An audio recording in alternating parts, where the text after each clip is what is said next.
Hello everybody, thank you for being here. It's a pleasure to see you so numerous, and I didn't expect anything less given the quality of our speakers today. I am Simone Borghesi, I'm the director of FSR Climate, the research group on climate change here at the European University Institute. And I'm introducing this session that is organized jointly with the School of Transitional Governance, represented by Jos Delbecq here, and the European Association of Environmental and Resource Economists. I see Monica Eber in the audience. When I saw that trust in the market was one of the topics suggested for the State of the Union this year, I thought that is perfect for an application to the special case, to the case of the European emission trading system. And so that's how the idea came about. And the background of the idea is based on two projects. One is the LifeSite project that was awarded to FSR Climate, and that we just concluded in 2018 on the supporting implementation and development of the European emission trading system. Within that project, last year, in this room, we organized another side event at the State of the Union on equity and solidarity in the European emission trading system. So, in a way, this can be considered as a follow-up of that event. The second origin, so to speak, of the session is the newly born Policy Outreach Committee of the European Association of Environmental and Resource Economists. Last year in Gothenburg, the president, Carlo Carraro, asked me to act as Secretary General of the committee, and Jos Delbecq to be the chairman of this committee. And among the goals that you find on the webpage of this committee, there is setting a more integrated dialogue between academia and policy of the world, and supporting, providing advice to the EU institutions, but also to international organizations, policy institutions in developing countries, and so on. So I thought, that's a perfect context. The State of the Union is a perfect context for a kickoff meeting like this one. And so in a way, I would say that this event at the State of the Union this year is the sum, although not necessarily a linear combination, but a sum of these two previous projects. The Policy Outreach Committee is composed of 15 members, well-known economists with long expertise, who gave an impact in the field. 14 plus 1, probably. I feel an outlier here, but this a team of very expert economists who can give a contribution to the policy dialogue. In this sense, let me say that I think it's a bit as a dream team, as the US dream team in 1992. Now, as you know, that team was extremely successful, but sometimes dream team can fail. So we will do our best, because we have big challenges in front of us, in my view, and big questions to address. Some of the members of the dream team, as I said, are here today, and I would like to thank them all for being here. Some will be connected because we are live streaming the event. Unfortunately, Carlo Carraro, the president of the European Association, who was supposed to be here, is ill and he couldn't make it. He was very sorry for that, and he wrote us this morning. But I have some big names as speakers and panelists. So we will have Ottmar Edenhofer, the director of the Potsdam Institute for Climate Impact Research, Herman Vollenberg, who is professor at Tilburg University and senior research fellow at the Netherlands Environmental Assessment Agency, and Martin Weitzman, whom I don't have to present, I think, is professor of economics at Harvard and was before at MIT and Yale. And as panelists, we have Dominique Bureau, who is the general delegate of the Economic Council of the French Ministry of Ecology, Ben Groom, professor at LSE and researcher at Grantham, Xavier Labandeira, professor at the University of Vigo and former director of FSR Climate, my predecessor here, and Aldo Ravazzi, who's the chief economist at DG Sustainable Development at the Italian Ministry of the Environment. You all have a very long list of affiliation, but you are also very well known, so I won't present you in details, forgive me, but I don't want to take time because prefer to go to the content and prefer to face you with the challenges that I was discussing at the beginning. So the question we are addressing today is trust in the single market, and in particular trust in the EUTS. We all know that the EUTS had its ups and downs. I think this can be somehow visualized by looking at the carbon price. When the carbon price fell below 5 euros per ton, well, basically, some people gave the EUTS for dead, I would say, and trust was very low. But after the EU reform last year on phase 4, expectations and trust seem to have re-emerged and reinvigorating the system. As of Friday, on Friday the price was above 26 euros per ton. So this brings me to the questions that I want to pose on the table. What is the current level of trust by participants and public opinion in the EUTS? What can be done to enhance this trust in the single market in the context of climate policy?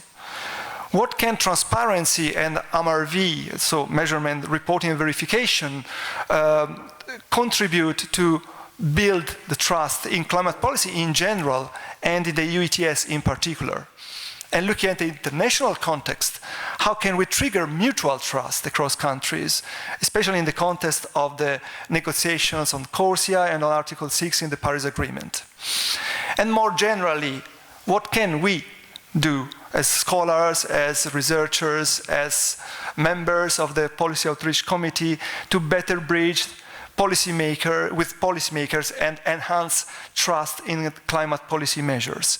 This will also be actually the topic of a policy session that we organize in Manchester at the next conference of the European Association, entitled Policy and Academia Bridging the Gap. So that's really what we'd like to manage to do. A very ambitious target, I know.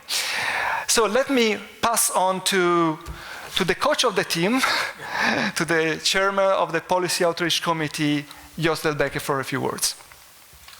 Thank you very much, Simone, and good morning to all of you. I'm also very much thrilled to be part of this discussion today and over lunch. First, on the questions until lunch, and then after lunch we are going to discuss further what the POC, the Policy Outreach Committee, could do further. But there is one element that I would like to add to what Simone was just mentioning, and that relates back to the famous article by Martin Weitzman on prices versus quantities, because we saw the prices under the ETS, that are back at the level of where they were in the first 10, 15 years. But when we calculate the emission reduction between the start of the system, 2005, and the latest validated figures, 2018, the emissions went down with 29%. And I think that nobody else did better in the past or in those years when we look at transport, when we look at households, when we look at agriculture, perhaps in the waste sector, but the waste sector is a tiny bit, while the ETS is more or less 40–45% of emissions. So a 29% reduction in not more than 13 years, I think is quite significant. And it brings us down to the question of trust, because other people in the world are looking at the ETS. We know that the that the Chinese, for example, are introducing a system that is very similar to the European system. And here in Florence, we have a Florence process. We have a debate where we have a debate with the Chinese, with the Californians, the New Zealanders, the Canadians, etc. And that is a very welcome exchange of views behind closed doors.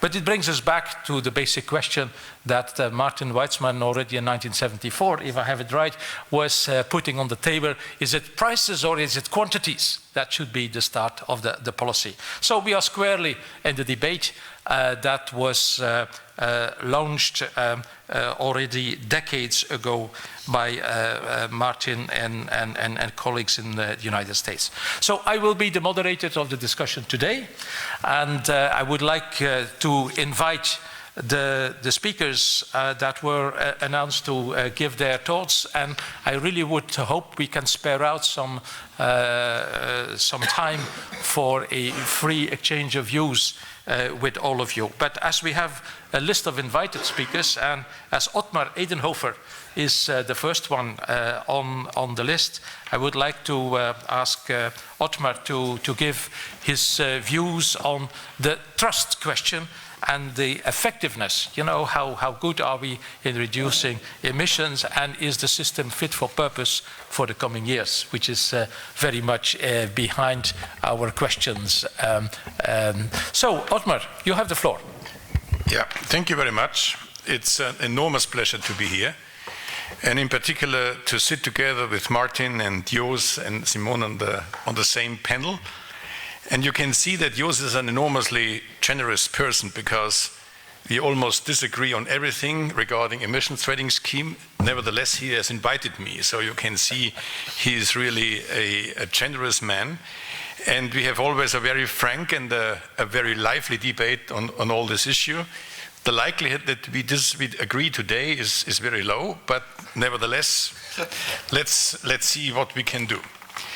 Now, I'm basically coming in the middle of a debate in Germany about carbon pricing.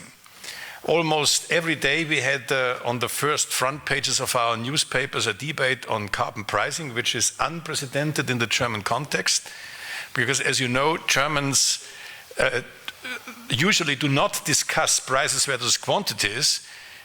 Germans like to talk about regulation and command and control. So we are Prussians in the end, and command and control is something which is at the heart of environmental policy. But this is now changing dramatically because of three reasons. The first one is a remarkable impact of the Friday for the Future movement in Germany, because the young people are on the streets, and basically they are really pushing the politicians to think about carbon pricing. And interesting enough, Friday for the Future basically asks for a carbon price which is consistent with the social costs of carbon. And this is quite remarkable. When I talked 1 year ago with the politicians, almost every politician responded to my presentation on carbon pricing. You know, this is a very technocratic concept. Nobody will listen to you. Nobody will go on the street. Nobody understands why a carbon price and what is the social costs of carbon. Now, these young people are now on the street, and they say for Germany the social costs of carbon is roughly around 180 euros per ton CO2, and therefore we ask for that. The second reason is it's the Coal Commission.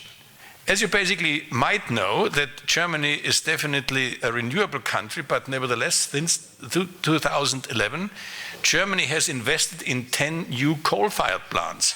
Our total emissions are caused by coal-fired plants are higher than the emissions from Poland. So we had a Coal Commission, and the Coal Commission decides unilaterally to phase out coal. Other countries, like the Netherlands, like Italy, like Spain, are also thinking about the phase out of coal, and definitely there is an emerging debate in Poland about the coal issue. So the unilateral issue is now on the table. And the third and very, very important aspect why carbon pricing in Germany becomes so important has to do with Europe. It is all about the European effort sharing regulation. You also might know that from 2021 on, every member state in the European Union has to fulfill annually to keep the emissions within a very well-specified budget for transport, for buildings and heating and agriculture. And if basically the member states cannot fulfill these obligations, they have to buy permits from other countries in the European Union. So now Germany is calculating what might be the price on this market. It's not a market between companies, it's a market between governments, but nevertheless there is a huge financial risk for the German finance minister, and I assume for other finance ministers in the European Union also. If you calculate basically a carbon price for transport, for heating and for agriculture, roughly around 50 euros per ton CO2, this has an implication. It is basically a financial risk annually of 3 billion for the German finance minister. And accumulated for a whole decade, it's 30 million. So this is quite significant, and therefore we have in Germany this debate about carbon pricing. That's quite interesting. And what I will do is basically, I would like to start, when we talk about the trust issue, I would like to talk about two aspects here. The first aspect is the very well-known waterbed effect, and the relationship between the waterbed effect in the end, the market stability reserve, and the minimum price. And probably this is the strongest disagreement with yours, because I am advocating to enhance the trust within the European emissions trading scheme to implement a minimum price. I know this is not so easy, but it is important to mitigate the waterbed effect, but also the other regulatory uncertainties. So this will be my arguments. And this, if we would have basically a stabilized system, a stabilized, unified European emissions trading scheme, this would help us also to implement the right policies for the European effort sharing regulation. Because then we have a chance that we have basically a minimum price in the European emissions trading scheme for power market, but also we can then basically also implement a minimum price via taxes, via an emissions trading scheme nationally, where we could basically send a unified or a single carbon price to our sectors. And this is basically the debate now in Germany. Now let me start basically to say a few things about the market stability reserve, because it seems to me that the market stability reform, or that the market stability reserve, is not very well understood in the current debate. There's of course some analysis showing that basically we will have now a high fraction of cancellation, and after in 2030, so there will be less permits cancelled coming from the market stability reserve. But it seems to me this is a little bit misleading, because we have to understand, when we talk about carbon leakage, we have carbon leakage over space and over time. And my argument will be that in the end, the market stability reserve can only address and will only address the waterbed effect, or basically the carbon leakage over time. The two other channels, the emission leakage, where basically when the price in the emissions trading scheme is declining, so then there's a shift in production to the more CO2 incentive countries, so that's the emission leakage.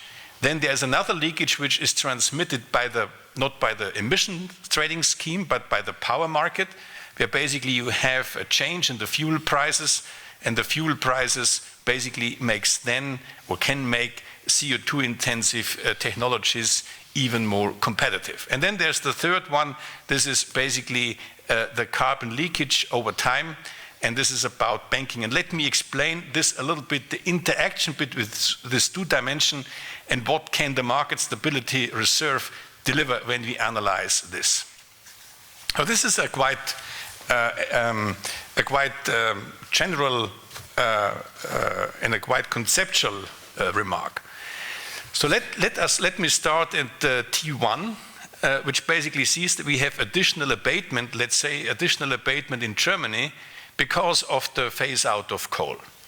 If we phase out coal, so the electricity price will increase. If the electricity price is increasing, then the remaining coal-fired plants become more competitive, and also basically the price in the emissions trading scheme will decline, and therefore we have again the second water bed effect in space. So this does not mean that the water bed effect in space will necessarily cancel out the fuel additional abatement, but what does this mean is basically without the market stability reserve, something is in the bank, so to say. So then we have the next period. In the next period, again, we have some additional abatement. We have some water bed effect in space transmitted by the emissions trading scheme or by the power system. And then basically the emissions trading, the price in the emissions trading scheme is increasing. And now it comes to an interesting effect. When the price is increasing, so then some of the allowances in the bank will be used again in the market. And here it comes to the most important aspect here. The market stability reserve cancellation only reduces the red area over the blue area. So this will be reduced by the market stability reserve, and then there will be remaining allowances in the market. When the price is not high enough, so then the cancellation will be reduced. So this is the working mechanism of basically the banking system, and here you can see basically what kind of surplus the market stability reserves can address. Now let me move from this more conceptual level to the more empirical level. So what we have done here in Germany, we decided that we want to phase out coal, and this is the trajectory after 2033. We will phase out roughly 12 gigawatt of coal-fired plant, and this is basically then the reduction profile by 2038, which basically then we will end the use of coal. Here you can see basically the coal emissions in 2016 in Germany, in Poland. So Germany has almost the factor 2 higher coal emissions than Poland. Other countries like Italy, Spain have also some coal emissions at a lower level, but nevertheless, there's also a debate in these countries about the coal phase out. Now what we have done here is to provide a numerical simulation. So what is the impact of the market stability, what is the impact of the German coal phase out when there is no cancellation of the permits? And there's a huge debate in Germany if we should in the end cancel the permits, because the German finance minister is absolutely not eager to do this, because he is afraid that he will lose revenues, and therefore there is a debate and a fight between the environmental ministry and the finance ministry to what extent the permit should be cancelled. So what will happen then here is, you can see basically a decline of emissions in the German electricity system, but then you have in the other EU countries an increasing emissions of electricity emissions, so this is transmitted by the electricity market. You have a higher electricity price, which makes coal in other countries more competitive. The blue one is the industry, and then you can basically see the net change. So the net change is basically driven by the water bed effect, which is not alleviated by the market stability reserve. In addition to that, the permit price drops, and therefore this reduces the market stability reserve cancellation. So in the worst case scenario, it turns out that the water bed effect is even larger than 100%. In this calculation, it is roughly around 118%, admittedly, if there is no cancellation. The problem is that the cancellation profile is determined endogenously by the market forces and by the market prices, and therefore it is very hard to calculate the right quantity. And therefore, my argument will be that it would be good if we could have a minimum price in the European system, be it implemented as a European-wide minimum price. I am fully aware about the constitutional problems here. Or it could be, like in the UK, a flexible fee in addition to the market permit price within the coalition of the willing. And this minimum price could basically allow, to a certain extent, unilateral action without undermining the trust in the system. The second component, and this has nothing to do with the waterbed effect, so I should come to an end, but I will be in a few minutes come to an end. The second aspect on the trust issue is, so what is the reason for the price decline? What was the reason for the price decline in the European emissions trading scheme? So we have undertaken a few empirical studies, and it turns out that 90% of the price decline in the past was not driven by the market fundamentals. It was driven by the expectations. So where does this other 90% come from? It comes from basically from the destabilization of the coming caused by the political decisions.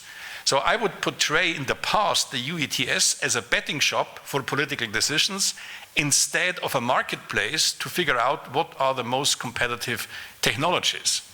Now, I admit that in the past we have seen now a significant increase in the price, which this basically implies that there is an increasing trust in the system.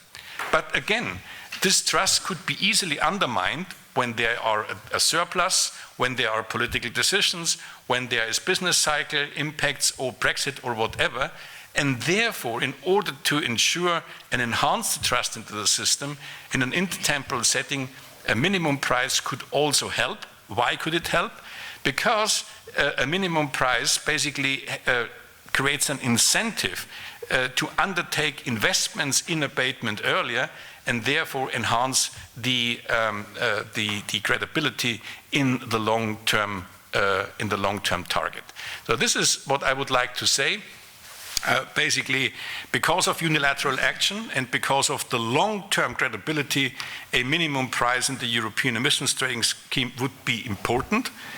In addition to that, when basically now the European member states try to implement the European effort sharing scheme, a minimum price in the power system could help to implement either a tax scheme or an additional national emissions trading scheme for transport, heat, and agriculture, so that across the sectors we have almost a clear signal, one price signal across the sectors, which could help Europe and the member states to transform their economies. Thank you very much. Thank you very much, Otmar. A very clear recommendation because of the waterbed effect. I'm not going to repeat the particularities, but it's part of a market system that there is a waterbed effect. You reduce here, you increase there. But your message is very clearly to enhance trust, we need to stipulate an explicit minimum price. And I would recommend the following speakers to react on the previous speakers, and I'm sure that Martin on my right-hand side is going to have thoughts on this. But the next speaker is, before you come on stage, Martin, is Herman Volleberg from Tilburg. Herman, we are eager to have your views on how to improve the trust in the ETS. Thank you, Jos, for being here and being invited to this interesting event. We both share a very long history in carbon pricing in Europe. I remember that we even started to discuss that in the early 1990s. And on taxes. On taxes, exactly. And I'm going to say a lot about taxes and the interaction with tradable permits. Like Germany, as usually, we are a bit ahead of Germany in the Netherlands. No doubt about that. So the funny thing is that we also have an enormous discussion on carbon taxation, and that is embedded in a whole discussion on climate agreements, which is a sort of a national kind of stakeholders engagement, which is going on now for 1.5 years. And we're trying in the Netherlands to organize trust, basically, in climate policy. And the reason for this event is that the Netherlands is a bit uncomfortable with the speed of the European Union in terms of taking care of the Paris Agreement. Maybe I can have to push the button in some way. I don't know. I can do that here. Okay, great. Yeah, that's right. So if we're talking about trust, because I find the questions quite quite tense and to be honest, also very relevant. So I started to think, okay, how can I make something out of this question on trust and relate that to the choice of instruments? And of course, as economists, we always pose that type of questions in terms of, okay, prices versus quantities or taxes versus tradable permits.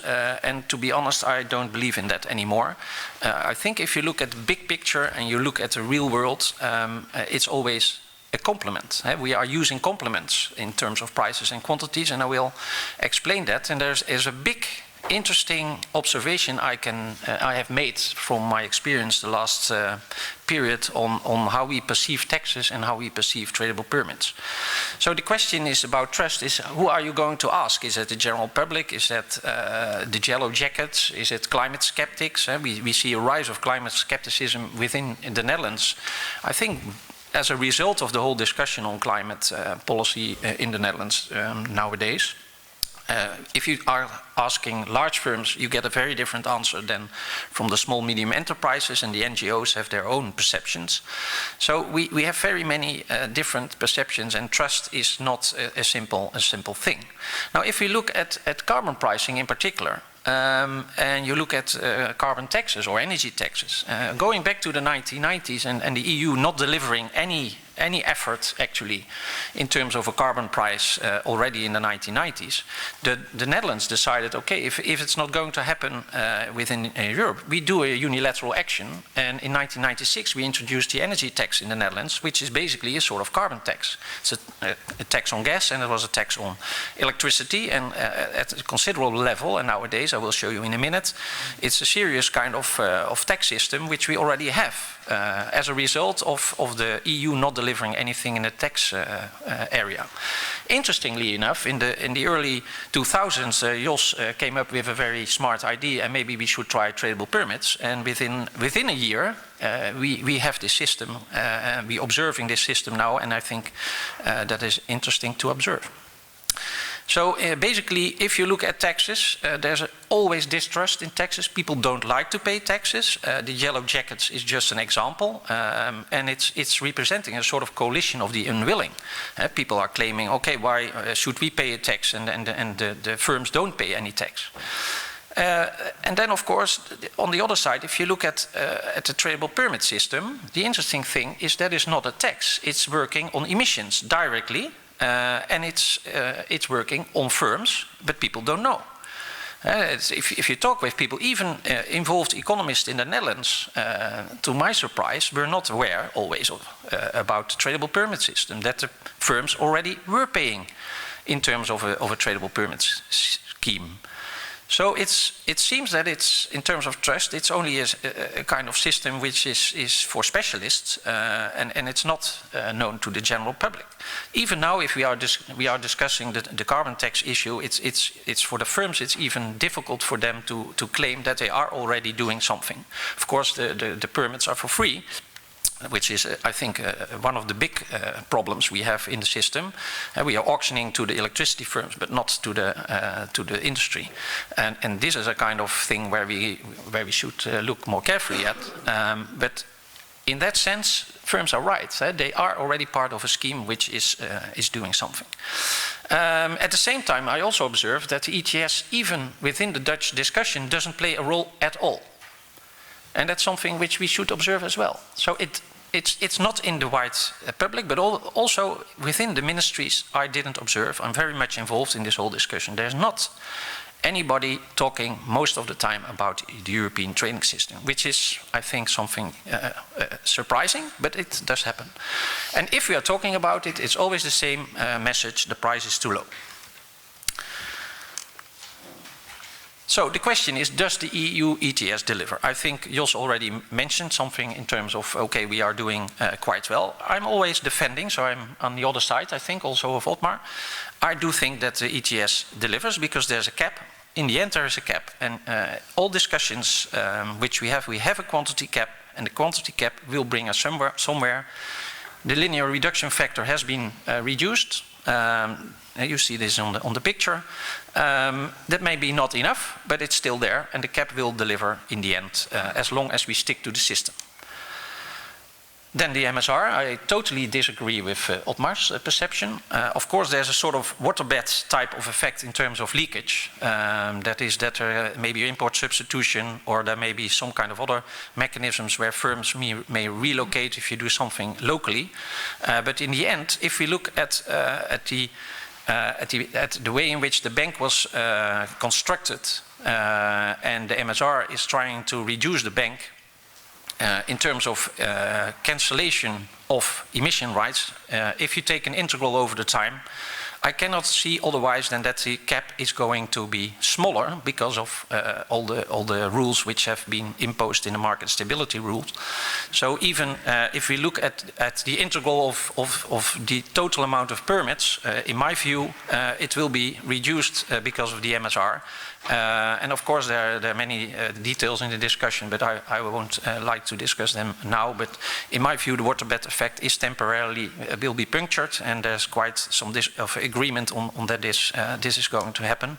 And it also, I think, nicely fits the picture of the prices in terms of the price mechanism and how we look at what the prices are doing. You're claiming that 90% is not to be understood by market fundamentals. I see it a bit different. In my view, we can easily explain that if we take a proper reasonable expectations framework, and we can then more or less see what, more or less reconstruct what is going on. But anyway, that is, I think, food for specialists. In my view, if we go back to the trust question, I think it very much depends on your expectations of the system. And the perception is that the system does not deliver. If you ask, for instance, an NGO, they say, it's too little, the price is too low, and it's too late for the Paris Agreement. And this is, of course, something which has to do about the cap. So maybe the cap is not going down fast enough. But that's something different than the instrument and the working of the instrument itself. So we should really separate the goal in terms of the cap and the workings of the instrument.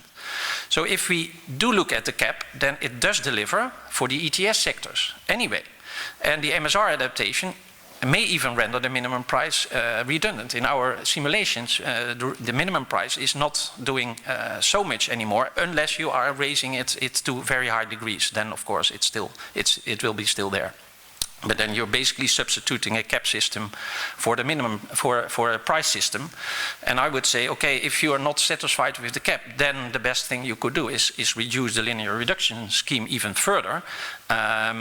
Because indeed, from the Paris perspective, it may be too low, too loose. And then that's the proper thing to do, and you will see immediately a reaction of the market. That's exactly what we have seen at the end of 2017. Yes? If we now look at the discussions on taxes and carbon pricing, I think it's worthwhile to look at this picture for a minute.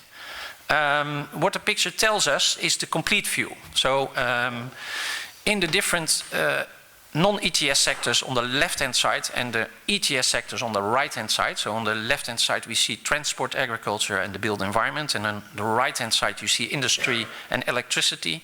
Then with this picture in hand you can explain and understand a lot of the discussions going on.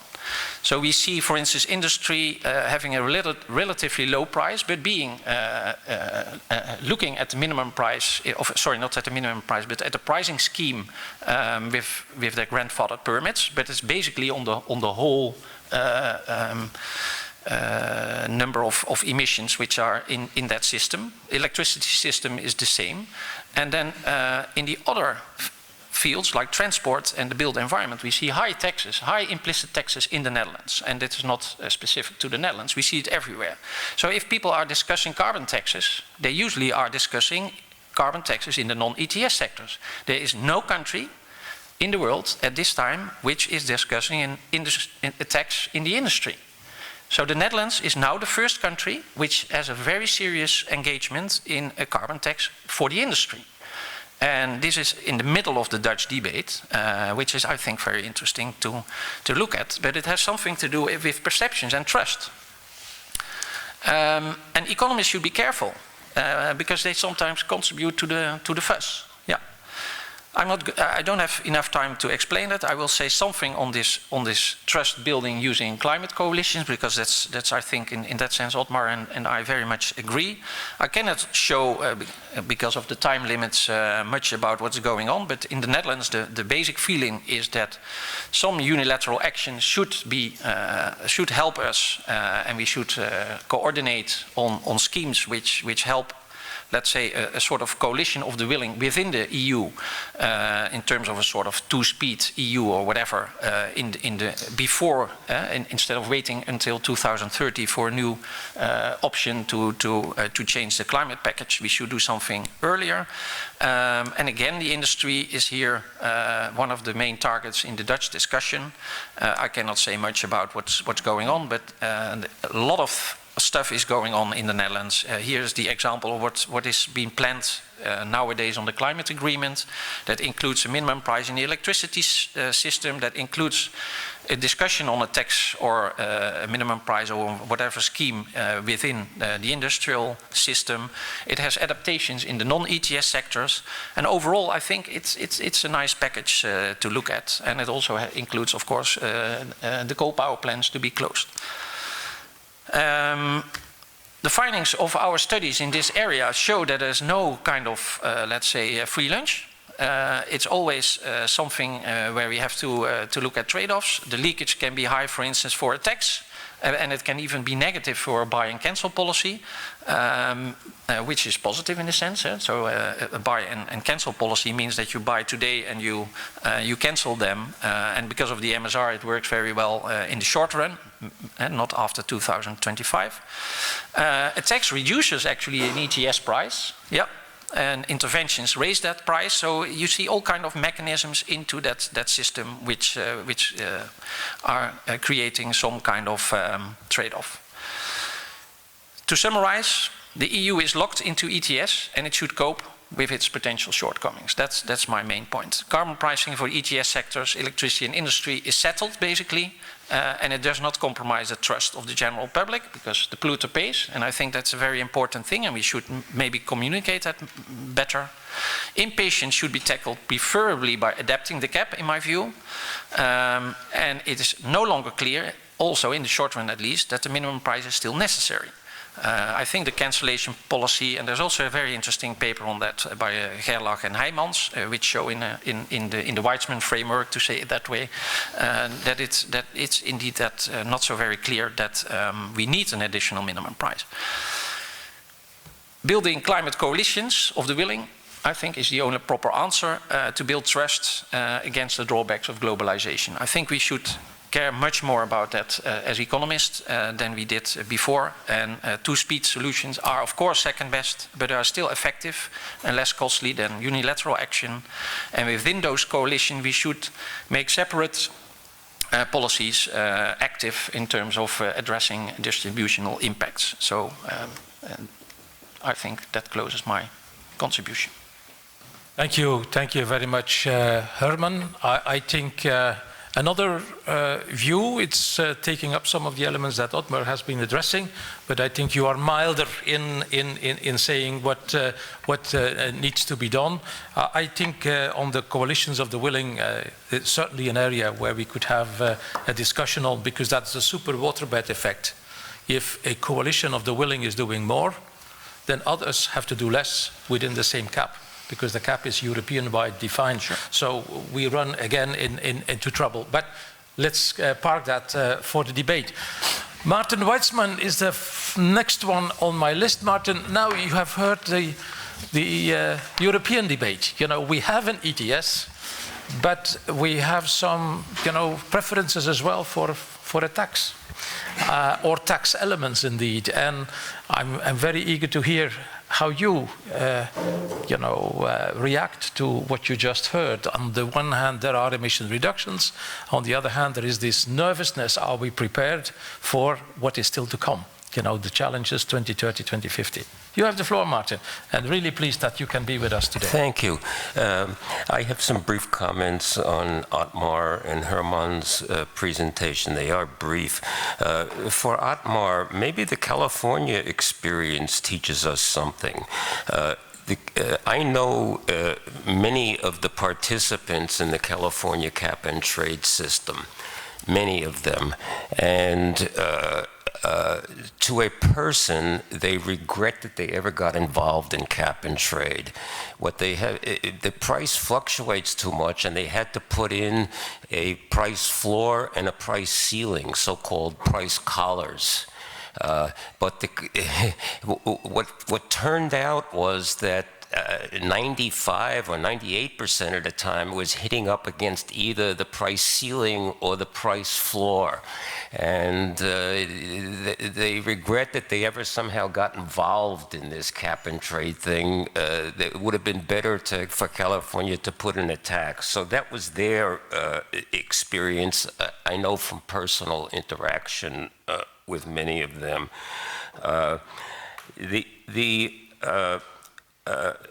For Herman, the cap and people are aware now that a cap and trade system involves real payments, and sometimes it's derogatorily referred to as a cap and tax system.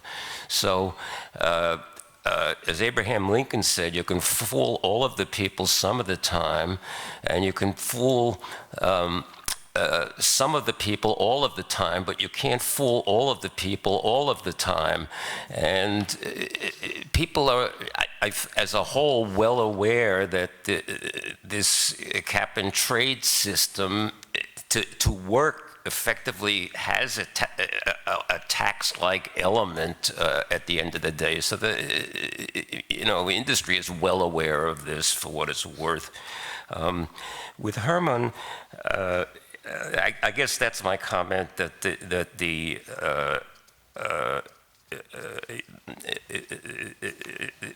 people are aware of this tax-like element to a cap and trade system. I think that's our experience. That's the experience in California. That's the experience in many other places. I wanted to, for a minute now, or a couple of minutes, stand back and pat ourselves on the back as economists, because we have done something quite remarkable, I think. That is the idea of pricing carbon, which is out there, which we were discussing today. This has come a long way. Economists were always, it started with Pigou, a famous British economist in 1920. So it's almost 100 years, 99 years since Pigou put forth his idea. And his idea was that you should, the economically best way, we all know this story now, to deal with a bad externality like pollution is to tax it. And that addresses many problems at once.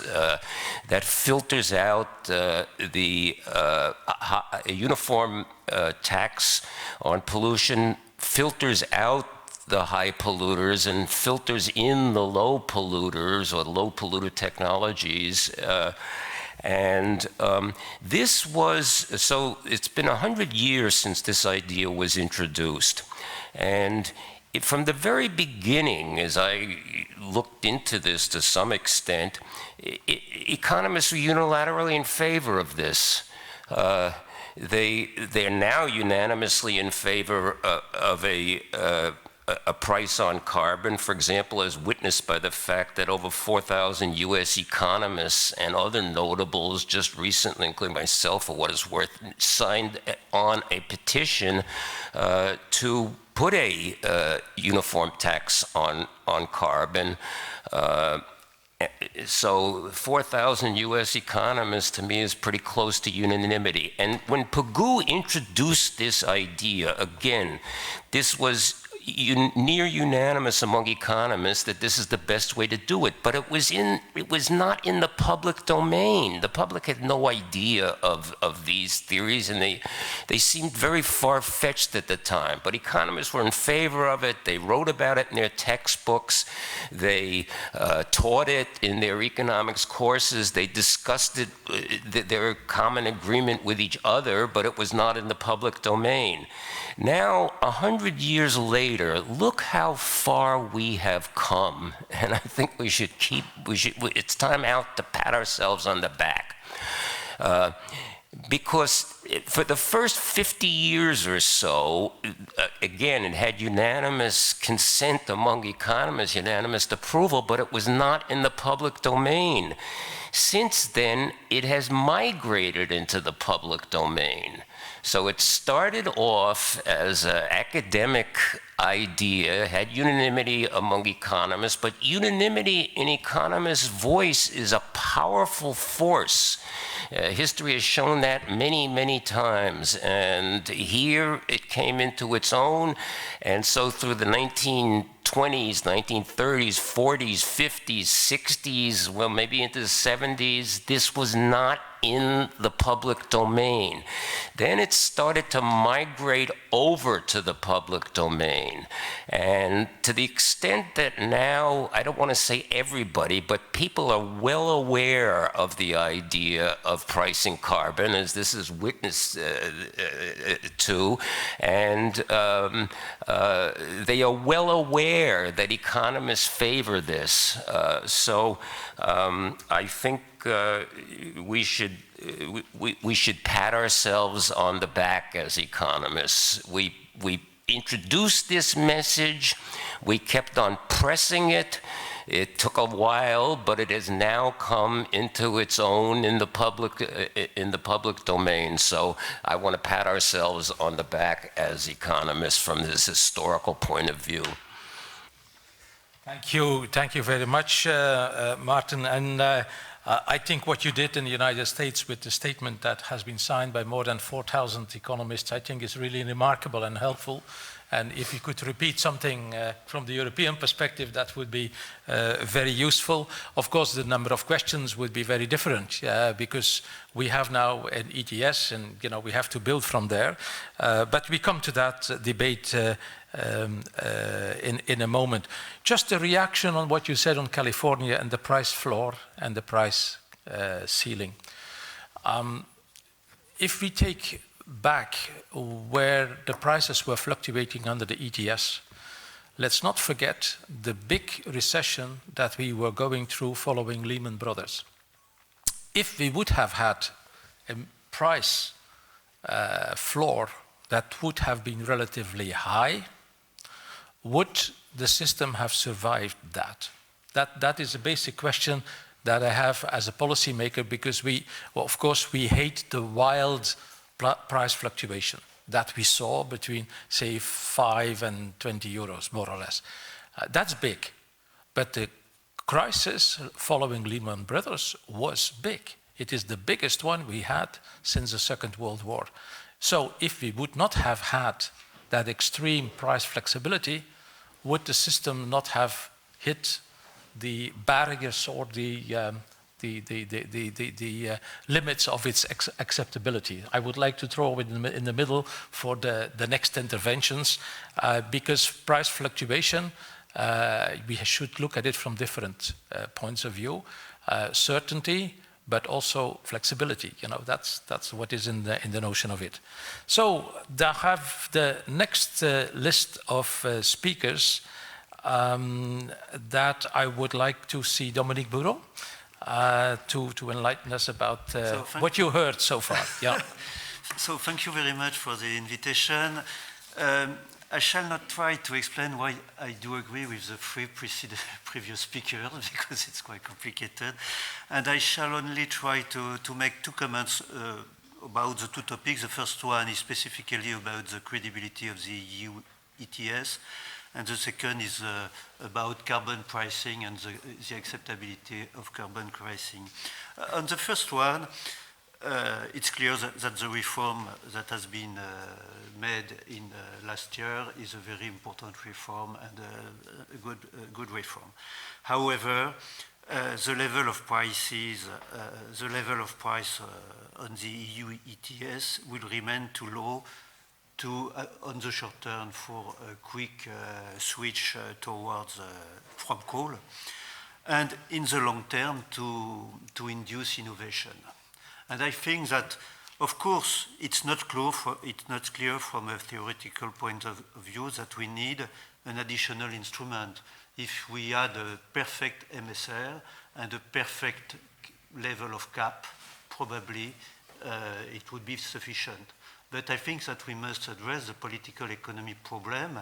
I think that the cap is the fact that the cap has been always too high is structural, I think, with the political economy to make acceptable the cap by firms indeed. And I think that the MSR is also weak. The credibility of MSR is weak in the long term and not sufficient to provide an answer about the long-term price of the carbon on the ETS. What is the most important after the switch from coal?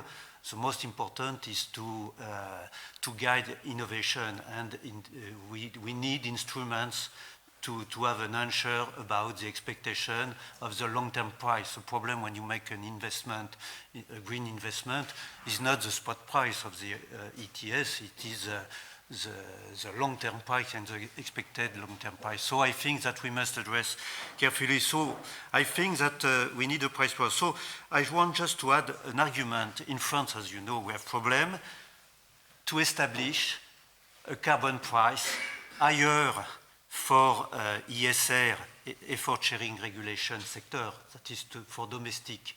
What we have to do to achieve the goals for our domestic emission, we need to put a price, a carbon price, which is higher than the price on the ETS. And this is not acceptable for the households. They say, why I should pay 50 euros indeed, our carbon price is 44 euros today. But they ask why to pay 50 euros for the carbon. On the ETS, it's 20. Why? So I think that we must have in mind that the level of price, explicit or shadow price of domestic policies, must be uniform, and so we have a problem. The level, we have made an important step to restore a significant level on the EU EUTS, but it is not sufficient to have a consistent to achieve our 2030 goals. So, and I think it's a moment, it's time to discuss that, because it's clear that two last years, when people in favor of a price floor were indeed often people who were against cap and trade systems, mechanisms. But it's not. Today, we have a window because the price on the EU ETS is quite credible, and so it's time to establish more firmly the credibility of the carbon price on the EU ETS. And so we must be pragmatic to combine a price floor and EU ETS MSR. I think that we have a big problem with political economy and credibility of the mechanism in its whole. And so we must be pragmatic to combine instruments and not to be too ideological with price versus quantities. My second point is about how we try to make the public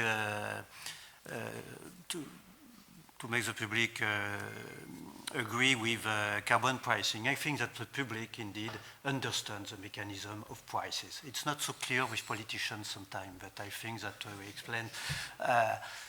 Indeed, they do not. When they say I don't trust that prices are working, they say that they don't want to pay, but they know that price elasticities do exist. But I think that we must, of course, provide positive explanations of the functioning of economic instruments. But we need also to disseminate information and disclosure about the real performance of alternative instruments which is sometimes very bad. And so we say carbon pricing is good, but we don't tackle the fact that the alternative instruments are bad. I just want to finish with two examples. For example, Joss has said that minus 29%, it's not counterfactual, and perhaps there is leakage in that. But indeed, we have evidence that EU ETS, when we compare firms with similar positions inside and outside ETS, we have evidence, econometric evidence, that ETS has worked. We have also evidence that ETS, with a low price, has induced more innovation, more action for innovation than no ETS. So I think that we can provide use academic evidence to give more solidity to our recommendation. And on the other side, I take a French case, which is a price, but a limited price, an error base, which is our bonus-malus on cars. We have established a bonus-malus. Indeed, very big impact on the unit emission of the new fleet, but econometric evidence is no reduction of emission because rebrand effects and because the bonus-malus was unbalanced, and thus there was globally a subsidy to road. And when we combine all the elements, the result was increased emissions of somewhat, which look like a good. So I think that to progress, we must also say that the performance of several instruments are really bad. Thank you, Dominique, and thank you also for raising the fact that while ETS prices were low, the expectation of higher prices in the future was nevertheless, or was acting as an incentive for innovation that needs to be brought about and takes a long time to mature. So that incentive was clearly there. Let's move on to Ben Groom. Ben, we are thrilled to have the UK perspective on all this, and we are very sad to see you leaving. So we would rather prefer you stay in the ETS. Perhaps if you would have any thoughts on that, Thank you. The bigger the ETSs are, the more effective they are. That's what we learned from Martin and colleagues. Yeah, you have the floor. Thank you very much. So it was a very great pleasure to be here. Thank you for the invitation. So some very interesting talks that we just had there on the issue of trust in the ETS, and you would expect me to agree with Marty, of course, but I think patting ourselves on the back in some respects is a very important consideration. From Otmar's presentation, we learned that there's been a 29% reduction as a consequence of the ETS scheme, which is some measure of success. And in the UK, for instance, with the debates concerning Brexit and so forth, when you confront, there's arguments on the left for leaving the European Union. And there's even a phrase, Lexit, which describes that group of feeling about the European Union. And one of the arguments that they typically use is, what has the European Union ever done for climate change, right? And so when you explain, I have friends who take this position. We have friends who are probably part of the movements, Fridays for the Future and Extinction Rebellion and so forth. And when you confront them with these facts, they're very surprised. They're very surprised that there have been some successes. So I think, as well as giving ourselves a pat on the back, it's also worthwhile us publicizing the impacts of these programs, which, even if people have heard of carbon pricing, they may not have heard of the successes of these instruments. So that's one thing I'd like, one comment I have on the presentations so far. The other thing I would say is that we've had different definitions of trust in the presentations that we've seen. So, I mean, Otmar's was a clinical definition. It's a minimum price. That's what we need to get trust in the ETS system. With Herman asked the question, trust in who or from whom? And that's also a very important question. Is it trust by politicians and government in these instruments, or is it trust from the broader public that's important here? So in the UK, a measure of the trust that we have, in a sense, in the ETS scheme is the fact that in the UK we have the Climate Act. This is a piece of legislation from 2008 which says we, as a government, as a country, have to meet a particular reductions target in climate emissions. And how are we going to do that? Well, we have carbon pricing of regulatory change and infrastructure development in central government guidelines. We use the abatement cost. For traded emissions, that's the emissions price. We use that in central government appraisal. If for non-traded emissions, we look at the abatement cost. So in that sense, it's a measure of the trust in that system. We're using this mechanism inside government to guide government investments and our pathway to meeting those legislated targets. So that's interesting. And on the other side, and we heard from Dominique there, the importance of thinking about the impact on people who are paying these prices. That's not only industry, but also members of the public. So whether it's a carbon tax or an ETS scheme that we're looking at here, I would say that part of the issue of trust is very much in fairness and the distribution, being mindful of the distributional effects of these policies. So a couple of things on that. Of course, if the distributional effects are important, and we've seen sort of responses to carbon pricing in various countries have been negative in some senses. So policymakers need to be mindful of building trust in these instruments by being mindful of the distributional effects. Another thing about that is that the distributional effects are different depending on which country we're talking about. So if you look at the academic literature on the distributional effects of carbon pricing, most of it comes from the USA. And the USA is a country which has a very unequal income distribution. It's a country where you're quite likely to find regressive effects of such policies. Right? Similarly, the transport system is very car-based, and public transport is not a big thing in the US. So again, that is more likely to lead to regressive types, evidence of regressiveness of these policies. In other countries, it's very different. If you look at the impact in Sweden, for instance, when the carbon tax was introduced in 1990, the income distribution in Sweden is much more equal. In fact, by the best estimates, the impact of that was progressive.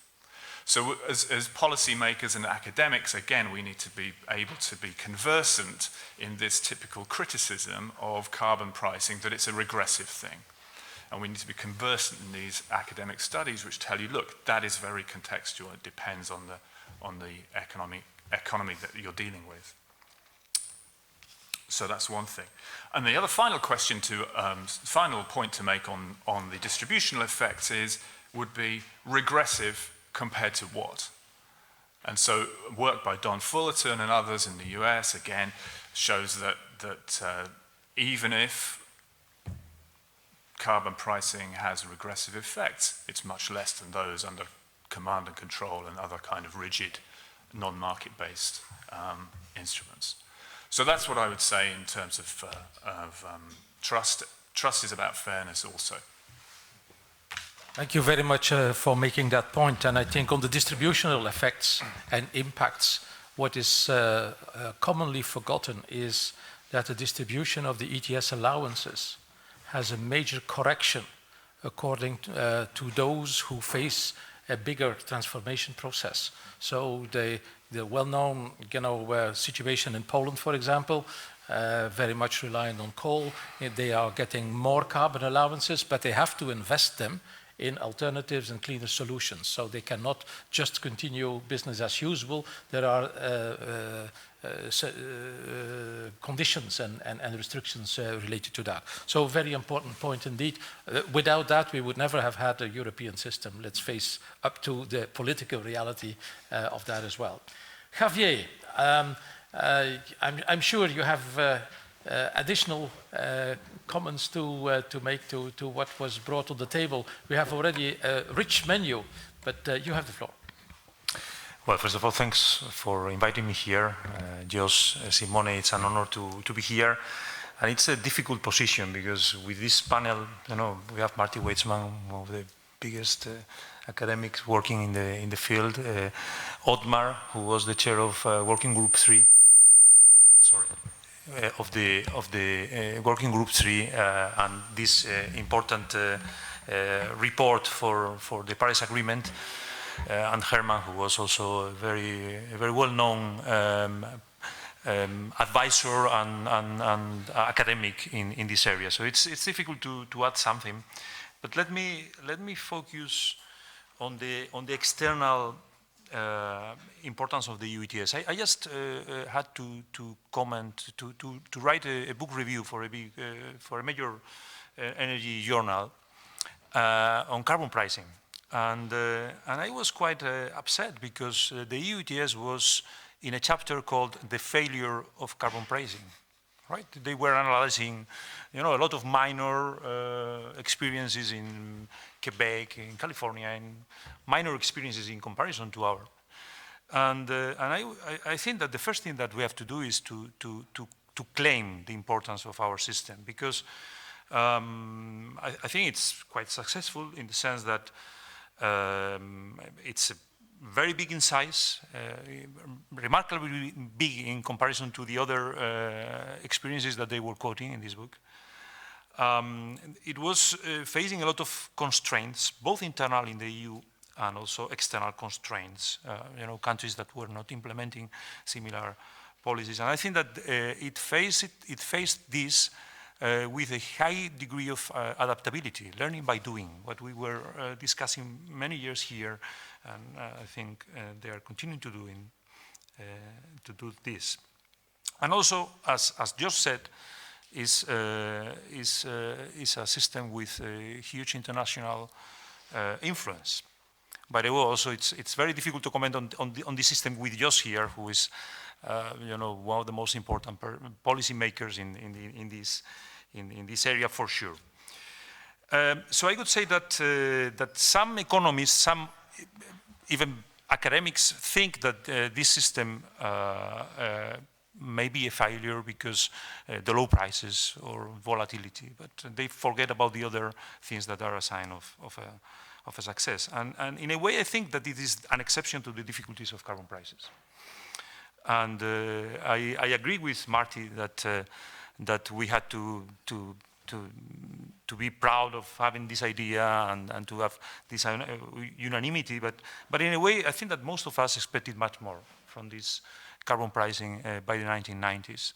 And the systems that we have in place, I mean, they don't have a lot of coverage in countries. Even in the countries, sometimes they are quite partial, or even the levels are probably less than what we expected. In this sense, there is kind of a break between, or a gap between what we thought as academics and the real applications.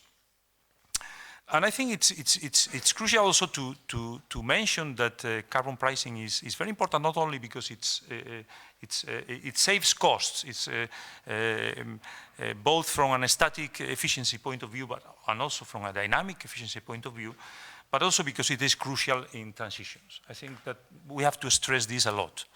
And it is crucial in transitions because it creates the atmosphere for innovation, for changes, both in companies, in households, and also because I think that it can make these transitions viable, feasible, through you know, perhaps exemptions to some sectors, using the revenues to compensate others. I think that we have to claim this. And that's why it is very important to support the EUTS, because I think it's the most relevant carbon price. We have a lot of knowledge about things that worked and didn't work, and I think that we have to focus on this, right? one more thing, and perhaps we are not very aware of this, but the window of opportunity is closing. And it's not closing because climate catastrophes are around the corner or whatever, or that we have a kind of a limited budget of carbon. I think that the window of opportunity for climate policies is closing, in the sense that we won't have flexibility in the future to introduce policies, in the sense that we will go more for central planning or to very, very restrictive mitigation approaches. And if we don't act now at a global level, this will happen for sure. And therefore, that's why the EUTS is so important, because if we, through the work of Florence, for instance, the Florence process, interacting with other countries, and also knowing what are the best research to advance in this, can contribute to this, because I think that sometimes, and we are also seeing this at the moment, sometimes we are forgetting about the window of opportunity that for climate policy is closing. And look what we are seeing now: the new Green Deal, prohibitions everywhere. There is no carbon pricing in these new approaches. Thanks, Javier. And that brings us to the question that we are going to take up in the next session.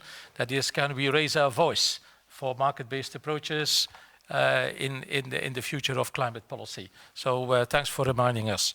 Our last intervention is from Aldo Ravazzi. Aldo, lots of options are on the table already to improve trust. Go ahead, you have the floor. Thank you, Jos. Not easy to speak in front of the father of EU ETS, but we will try. 3 rounds of negotiations and reform, exemptions, prorogations, grandfathering, problems of free distribution of quotas, national egoism and nationalism have been at the center of the building of EU ETS. Still, this is a fantastic construction.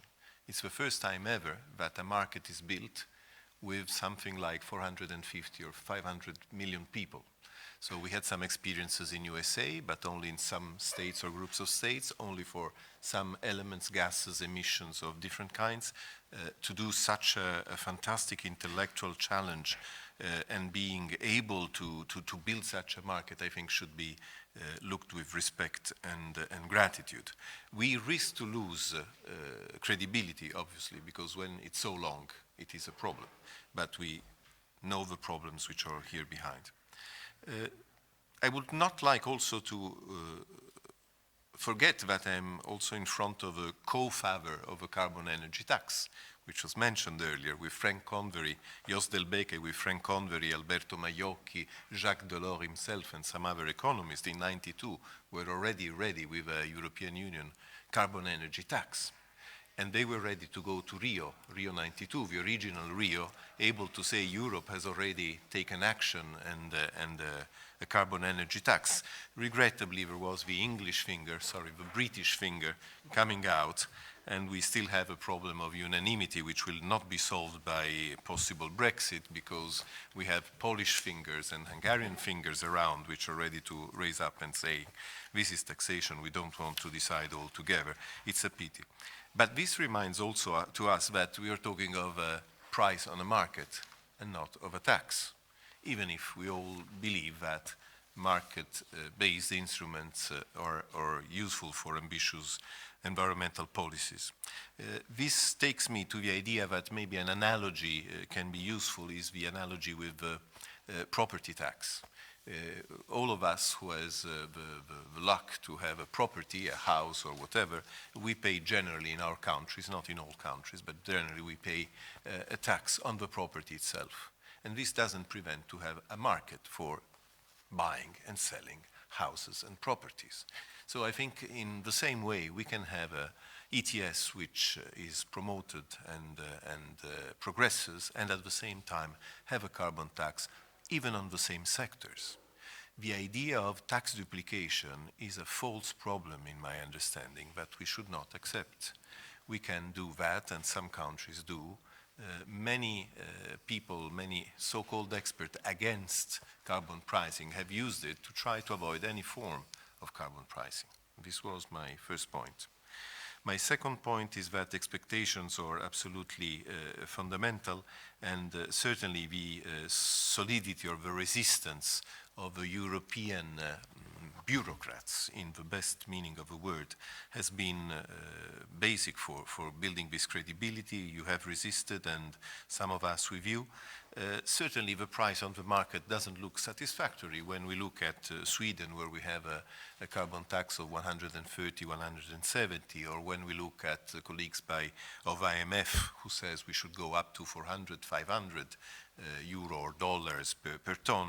We are far from that, and even some of our countries have done better than the present 25. But certainly there is a change of pace, and the credibility coming from the Paris Agreement and from Agenda 2030 on sustainable development at United Nations have helped to create this atmosphere, this environment which is in favor of credibility.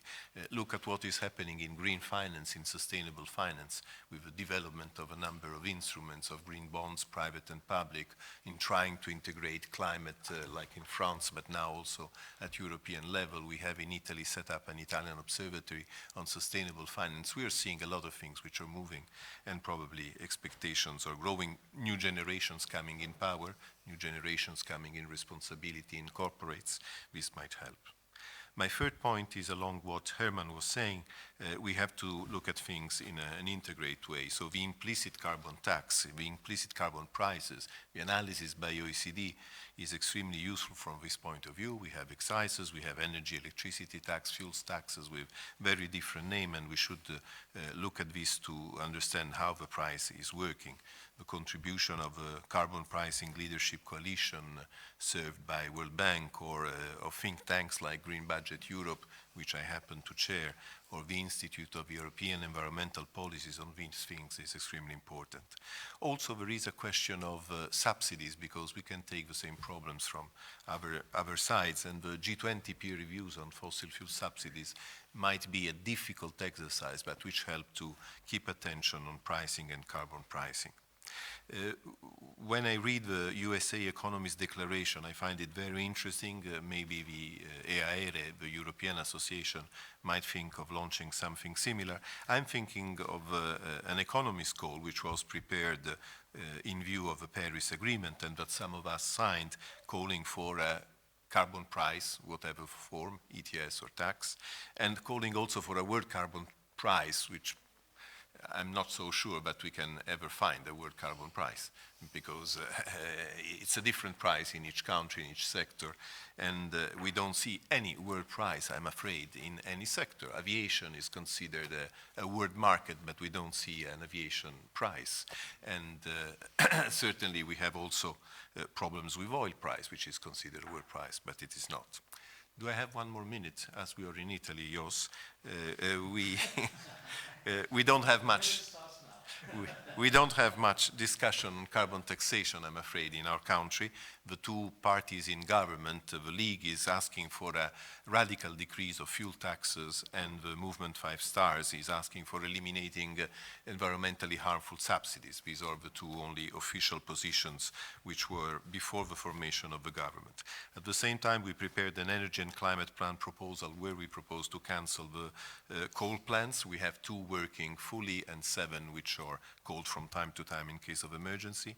We've prepared at the Ministry of Environment a first catalogue of environmentally harmful subsidies and environmentally friendly subsidies, which has been quite analyzed by some experts, and the second is coming out in these very days. Finally, it was ready last year, but there were some political problems, and we are preparing the third. And finally, we have a project on environmental fiscal reform in Italy and the European Union, which has been approved by the European Commission. The Secretariat General has this program for structural reform support, and we've been able to have this project approved, and I hope it will be another place where we can talk about the coalition of the willing, the like-minded countries, which might be an important approach to go forward. Thank you. Thank you very much. And also this morning, when the Minister of Foreign Affairs of Italy was addressing the conference, he he was pleading for an own resource in the European Union, and inter alia, he was also mentioning climate change and the fiscal base in that respect. But it was inter alia, there were many others mentioned. So if I just, before I open the floor for more reflections, I think I have 5 proposals to improve the trust on the EU ETS by way of squaring, things a little bit together.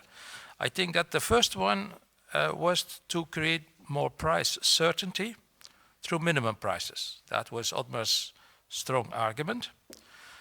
Then Herman said, let's strengthen the cap. So we have the prices versus quantities debate, very lively there.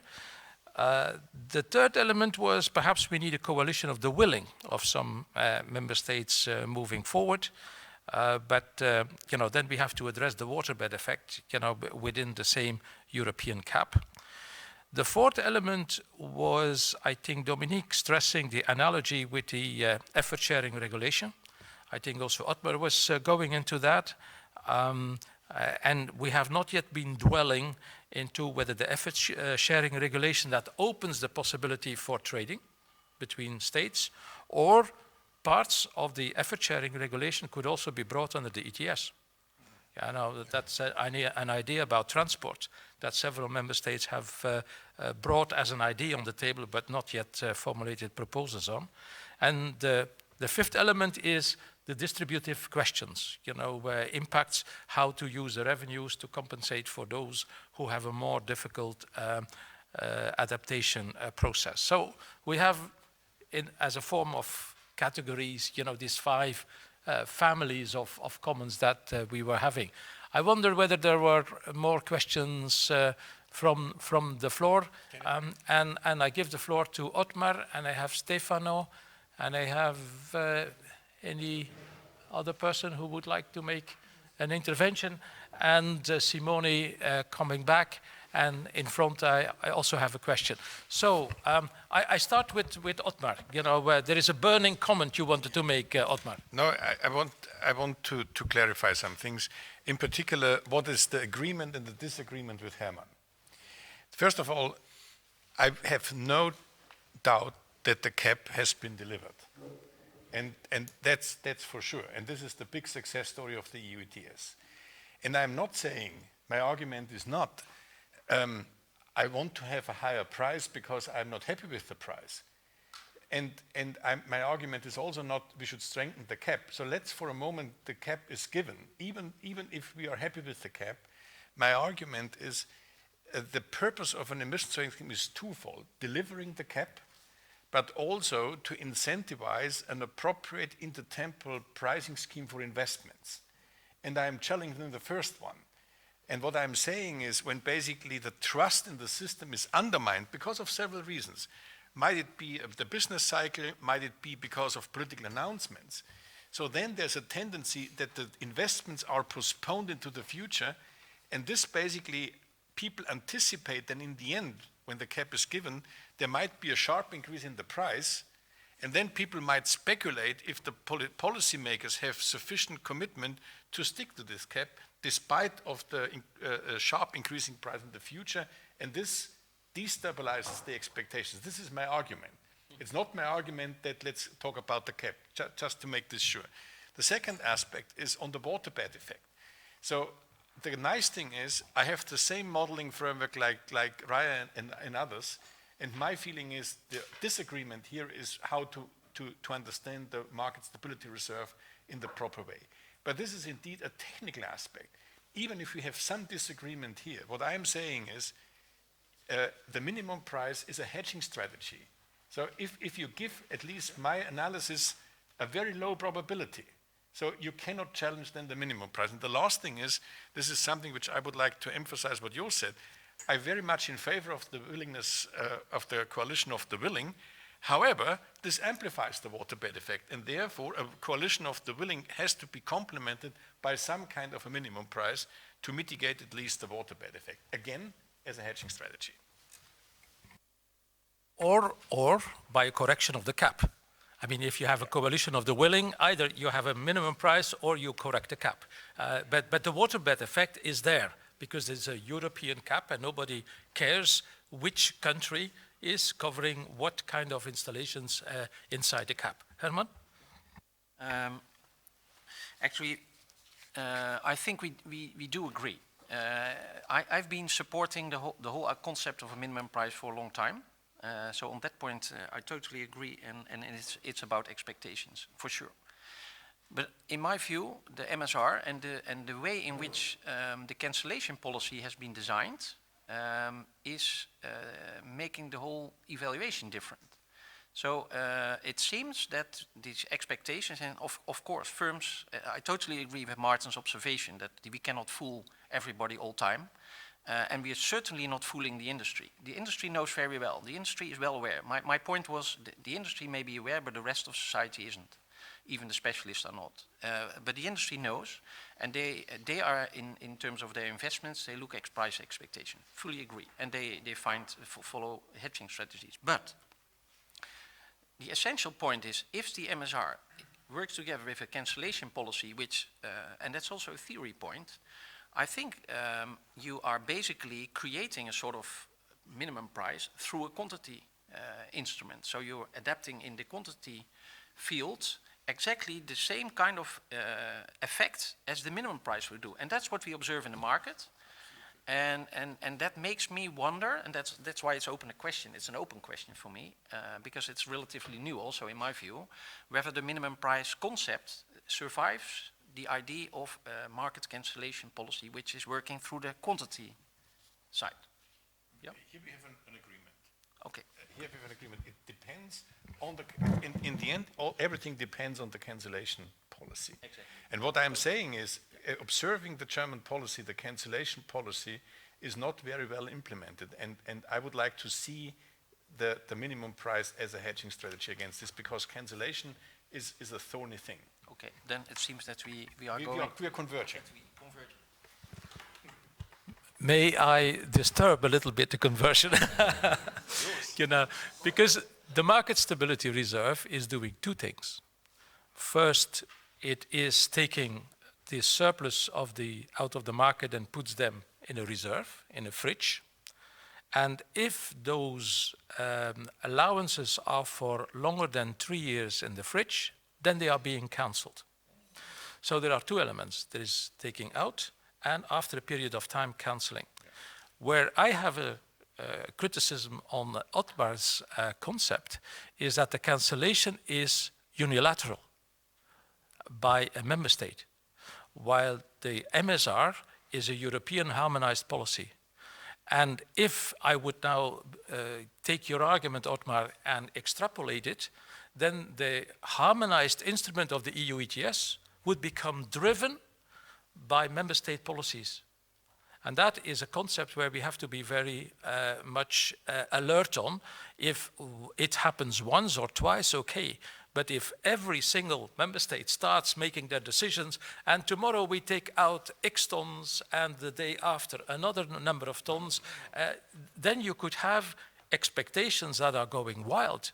Because you mentioned the political decisions, but then the marketeers, the market speculators are going to speculate on the next comment and decision that is going to be made by a government X or Y, or even a local government, etc. So, you know, you have a harmonized policy, and I think we have a merit in addressing the solutions in a harmonized manner, or in a European manner, to put it more precisely. Otherwise, it is driven by unilateral decisions, and it could break up a harmonized policy that is currently in place.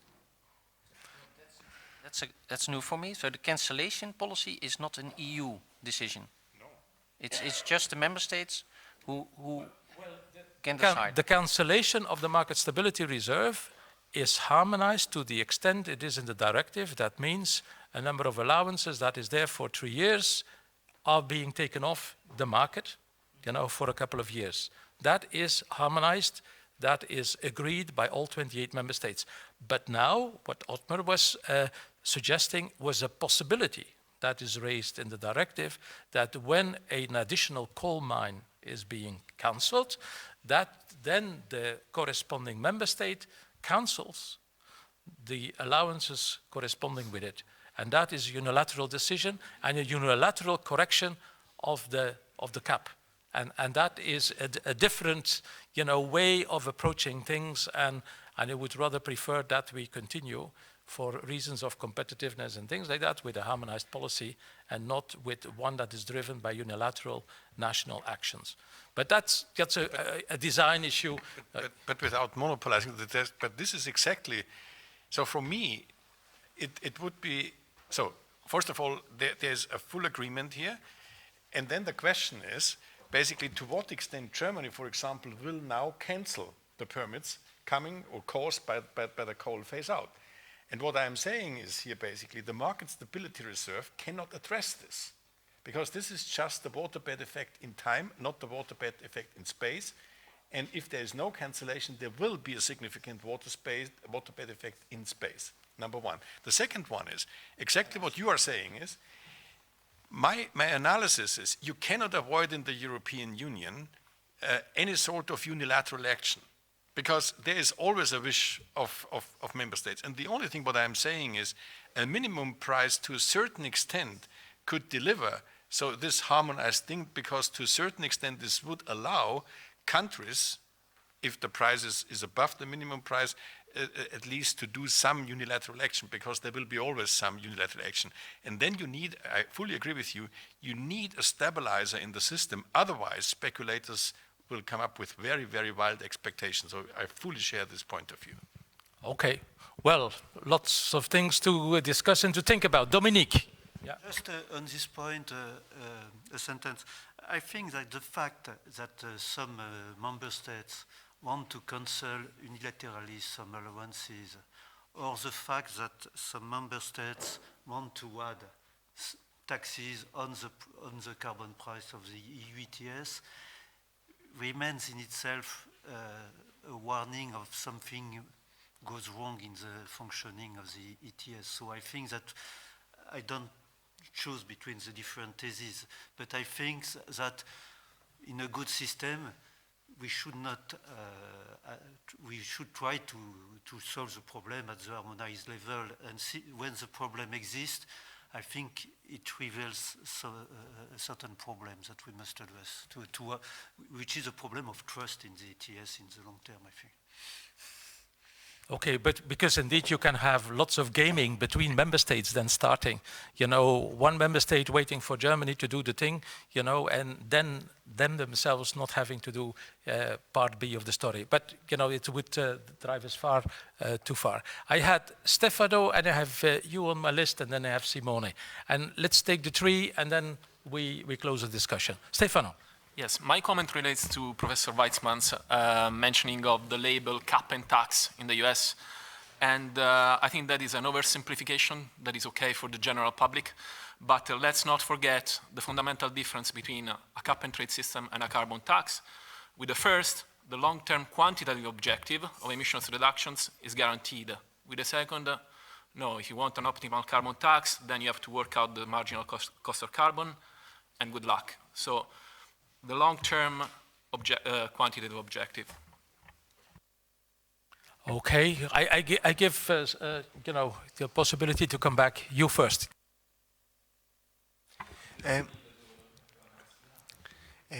Thanks you a tell lot. us your name. Sorry, I did Alessio D'Amato from the University of Tor Vergata.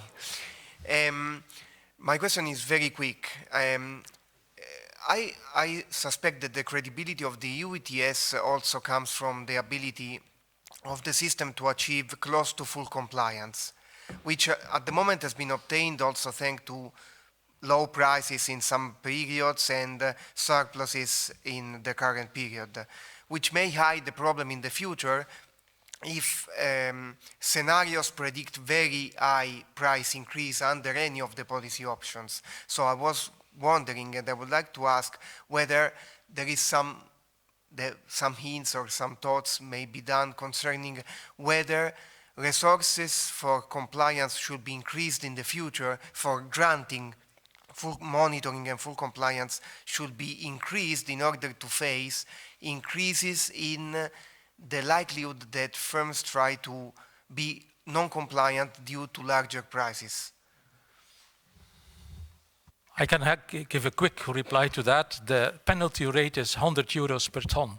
So for a company, it's much more attractive to procure themselves with the allowances on the market instead of paying the penalty, because that is one of the hidden, I think, treasures of the ETS system, that the penalty is so high that the drive towards compliance is almost total, you know. And these were paid by some aviation airlines who were in breach of the regulation, and you know the penalty was paid, and next year they didn't happen it again. You know, Simone. I'll be very brief, but I would like to shift the attention to the last 2 points of the 5 points that you mentioned, Jos, because there were the topic of asymmetric treatment and distributional effects. I think these are the main obstacles to the credibility of the EUTS. I think that the ETS needs to be extended somehow. Maybe this sounds provocative because we have problems with the EUTS, we know, but one problem is the very fact that some sectors are out and are completely ignored, and they have different treatment. So this asymmetric treatment generates a problem of credibility. And the other problem, in my view, is a distributional effect. I mean, this is linked to the previous point. As long as there is a feeling that there is a different treatment and unequal treatment, we will not be able to convey the value of the EUTS to the general public. And for this, we should insist on the revenues, on the fact that the EUTS raises revenues that can be used to address the regressive problems. A very important point. I think that is also going to be addressed, and hopefully in the statement that we are going to discuss. Any final comments from the panelists on, Dominique? Dominique, you want just to? Just on this point about regressive issues, indeed it's at the table in France today, and what we observe when looking carefully to this problem is that to tackle the distributive problems, we use all the revenues of a carbon tax, indeed, because the problem is huge with vertical regressivity, but also heterogeneities and so on. And so if we want to tackle correctly distributive issues, we must make compensatory transfers, a lot of compensatory transfers to avoid losers, if we want to keep incentives. So we must to make compensations. Final comment by Aldo and Herman, and then we close the session. Aldo. In Italy, we're using the proceedings of ETS auctions, half Ministry of Environment for International Cooperation on Climate, and half Ministry of Economic Development, which is Energy and Industry, for energy efficiency. The question of enlarging sectors is key. And obviously, you've been working and introduced the easiest sectors we have to work for. We should avoid to have the situation we had with aviation, which reminds us that aviation, international aviation and international shipping are exempt from taxation on their fuels, whereas we all pay a lot of money and we are happy to pay it. There's an unfairness which is to be dealt with. Very much so. Herman. It's an old discussion whether we should expand ETS. I think we have decided a long time ago to have a hybrid system, and you see it here on the picture of the Netherlands. And the reason to have a hybrid system is that in terms of, let's say, the organization of the system, so the transaction cost of expanding ETS is high relative to what we are doing now. That's the first reason. You are going to tackle small-scale emission persons who are emitting, and we have already schemes in active schemes, which you see here, which are the taxes.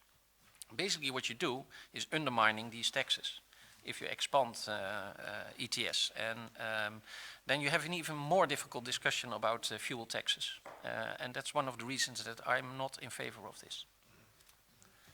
And actually what is also important, and that has been mentioned several times, indeed, I think the grandfathering to industry is the key to change the rules. I think that in terms of distributional impact, you can very easily explain to the general public also the industry is contributing, not now, but if they are going to pay their auctioned rights, we are doing our best, and we are doing a good job as well. Because it's also from, you can support that with many, let's say, serious economic research which supports that. I think that would be very important for the distributional discussion. Okay, so addressing the free allocation. It's not grandfathering because it's benchmark based, the other free allocation. Ben, you want to, a very brief comment because we are wildly over time, so it seems. Yeah. Beg your pardon. No, just if you ask the public about their favourite climate policy, carbon taxes come bottom of the list, unless they know what's going to happen to the revenues. That really improves the public's opinion of these policies.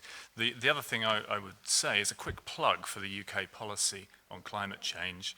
I mean, like so many other things about Brexit, we don't really know what's going to happen. But today, the Climate Change Committee has released a report which has made more stringent the targets.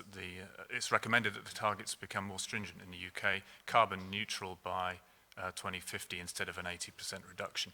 I recommend you have a look at the strategy there that's been released today.